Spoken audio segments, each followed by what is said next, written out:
Jesus was in a certain city, a man who was full of leprosy saw Jesus, and he fell on his face and implored him, saying, "Lord, if you are willing, you can make me clean."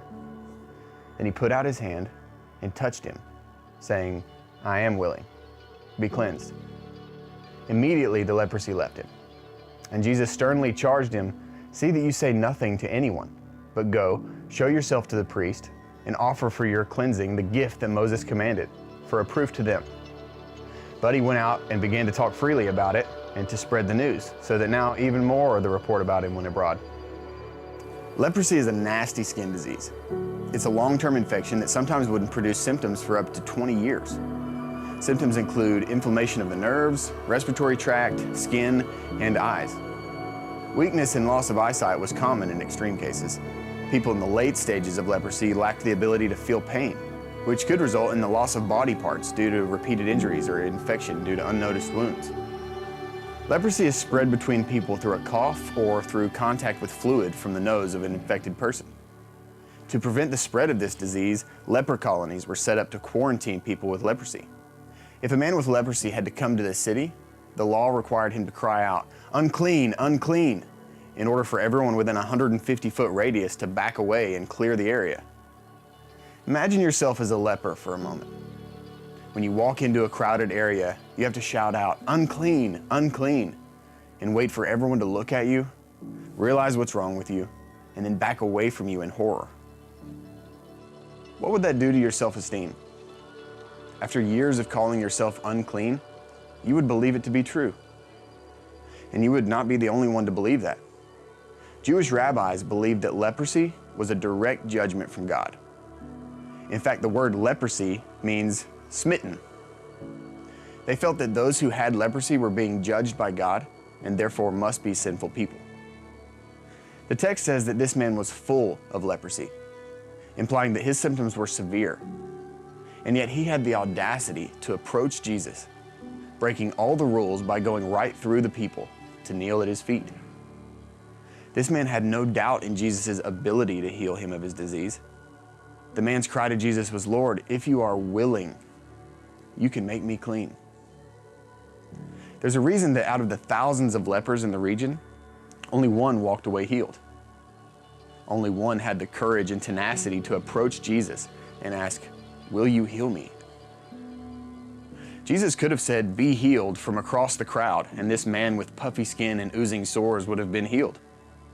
But Jesus reached out his hand and touched the man. Why? This touch would have been just as meaningful, if not more so, than the healing itself. You see, Jesus healed the man's physical condition with a word, but he healed the man's psychological condition with a touch. This man had been cast out of society, separated from his family, unable to put his arms around his wife, and having to watch his children grow up from a distance. He could never again touch them, and they could never again touch him. So by touching this man, not only was Jesus healing his body, but he was bringing him back into the family of mankind, restoring this man's humanity to him. I love this story because it is such a beautiful picture of the gospel. Isaiah 1, 5-6 makes it clear that leprosy is a picture of sin. In regards to the spiritual state of Israel, God says, "Why should you be stricken again? You will revolt more and more. The whole head is sick, and the whole heart faints. From the sole of the foot even to the head, there is no soundness in it, but wounds and bruises and putrefying sores. They have not been closed or bound up, or soothed with ointment." Just as leprosy separates the unclean from the clean, so does sin separate us from God and His kingdom, His family. Jesus came not only to heal us from the disease of sin, but also to invite us back into His family and reconcile us to Him. A touch from Jesus makes us clean before God and able to stand before Him as righteous and blameless. Regardless of the sin you might be struggling with right now, don't make the mistake of countless thousands of lepers saying, "I need to stay away from Jesus. I'm unclean." Jesus can handle your sin. He's not shocked or horrified by it. He's not embarrassed of it. Jesus touched the leper, and he can handle your sin as well. Don't ever let the word gospel become just another hollow Christian buzzword. The gospel is the most important and meaningful thing that has ever happened.